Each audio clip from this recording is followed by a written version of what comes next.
Police প্রশাসনের কর্মকর্তাবৃন্দ, পৌর mayor সাহেব ও সুধীবৃন্দ, আপনাদের সবাইকে মহান ৫৩তম বিজয় দিবসের শুভেচ্ছা ও অভিনন্দন।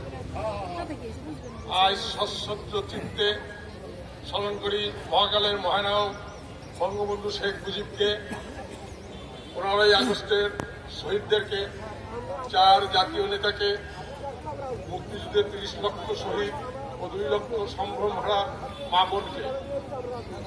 আজ এক ক্রান্তি লঙ্ঘনে আমরা বিজয় দিবস পালন করছি। জাতি আজ দ্বিধাবিভক্ত, মুক্তিযুদ্ধের পক্ষের শক্তি এবং মুক্তিযুদ্ধের বিপক্ষের শক্তি। রাত পোহালে জাতীয় নির্বাচন, জাতির ভাগ্যে কি আছে? একদিকে উন্নয়নের জোয়ার, অসাম্প্রদায়িক রাজনীতি, পৃথিবীর 10ম অর্থনীতির দেশ, অন্যদিকে সাম্প্রদায়িকতা, জঙ্গিবাদ, লুটেরাদের জ্বালাও পোড়াওয়ের দেশ। 1971 সালে বঙ্গবন্ধু ডাক দিয়েছিলেন স্বাধীনতা ও মুক্তিযুদ্ধের সংগ্রামে। বীর মুক্তিযোদ্ধারা সেদিন ভুল করেন নাই। জীবন বাজি রেখে সশস্ত্র যুদ্ধের মাধ্যমে আমরা স্বাধীনতা ছিনিয়ে এনেছি। পৃথিবীর বৃহৎ শক্তি সপ্তম নৌবহর নিয়ে আমাদের স্বাধীনতায় বাধার সৃষ্টি করেছিল। বীর মুক্তিযোদ্ধারা শত বাধার মুখেও অবিচল থেকে সেদিন রক্ত দিয়ে স্বাধীনতা অর্জন করেছিলেন। দেশি বিদেশি শত্রুর সমস্ত বাধা অতিক্রম করে গত 15 বছরে আমাদের নেত্রী বঙ্গবন্ধু কন্যার সুযোগ্য নেতৃত্বে মুক্তিযুদ্ধের চেতনায় দেশকে পরিচালনা করে 2041 সালের মধ্যে 5ম অর্থনীতি দেশে অগ্রগামী করে মুক্তির লক্ষ্যে এগিয়ে যাচ্ছে। ঠিক তখনই আবার দেশি বিদেশি শক্তি মনস্তাত্ত্বিক যুদ্ধ শুরু করে জনগণকে বিভ্রান্ত করার অবিরত চেষ্টা চালিয়ে যাচ্ছে। ভয় নাই বন্ধু, আমাদের নেত্রী পৃথিবীর সেরা নেত্রী। আমাদের নেত্রী রাষ্ট্র পরিচালনায় অভিজ্ঞতায় ভরপুর। আমাদের নেত্রী শুধু বাংলাদেশেরই নেত্রী নয়, তিনি এখন বিশ্ব নেত্রীর মর্যাদায় অধিষ্ঠিত। আমাদের শুধু তিনি সঠিক সময়ে সঠিক সিদ্ধান্তই নেবেন। আমাদের শুধু করণীয় নেত্রীর আহ্বানে মুক্তির সংগ্রামের মূল অর্থ জনগণের মধ্যে ছড়িয়ে দেওয়া।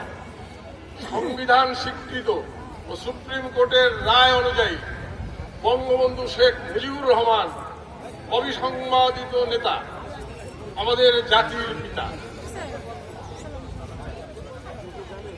1971 সালের 10ই এপ্রিল গঠিত অস্থায়ী সরকারের অধীনে বাঙালি জাতি ঐক্যবদ্ধভাবে বঙ্গবন্ধুর নেতৃত্বে সশস্ত্র মুক্তিযুদ্ধের মাধ্যমে হানাদার বাহিনীকে পরাজিত করে স্বাধীনতা অর্জন করেছে। এটা জাতির বীরত্ব গাথা চির অমলিন একটি ইতিহাস। সুদীর্ঘ মুক্তি সংগ্রামের অঙ্গীকার হিসাবে বাঙালি জাতীয়তাবাদ তত্ত্বটি প্রতিষ্ঠা পেয়েছে, অর্থাৎ জাতিসত্তা হিসেবে আমরা বাঙালি।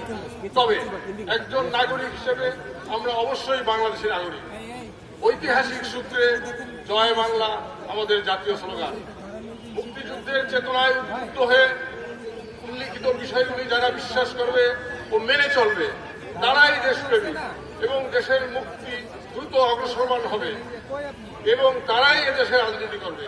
নচেত দ্বিধা বিভক্তি কারণে আমরা পিছিয়ে পড়ব। এই বিষয়গুলি জনগণের কাছে স্পষ্ট করাই আজ আমাদের করণীয় এবং সেজন্যই নেত্রীর হাতকে শক্তিশালী করতে জনগণকে সাথে করে মুক্তির সংগ্রামে ঝাঁপিয়ে পড়তে হবে। আমাকে সংক্ষেপে বলা হচ্ছে, আমি সংক্ষেপে শেষ করে যাচ্ছি। জয় বাংলা, জয় বাংলা আমাদের শক্তিতে। মুক্তিযোদ্ধারা বলিয়ান হয়ে মাইন বুকে বেঁধে ট্যাঙ্কের নিচে ঝাঁপিয়ে পড়ে শত্রুকে ধ্বংস করেছে। বঙ্গবন্ধুর 7ই মার্চের ভাষণ জাতীয় সঙ্গীতের শক্তি যুদ্ধের ময়দানে মুক্তিযোদ্ধাদের মনে আগুনের শিখা প্রজ্বলিত করেছে। প্রাণের সুপ্ত শক্তিতে উদ্বুদ্ধ হয়ে মানুষ যখন জেগে ওঠে, তখন সে কি অসাধ্য সাধন করতে পারে তার অম্লান দৃষ্টান্ত আমাদের ৭১-এর বিজয়।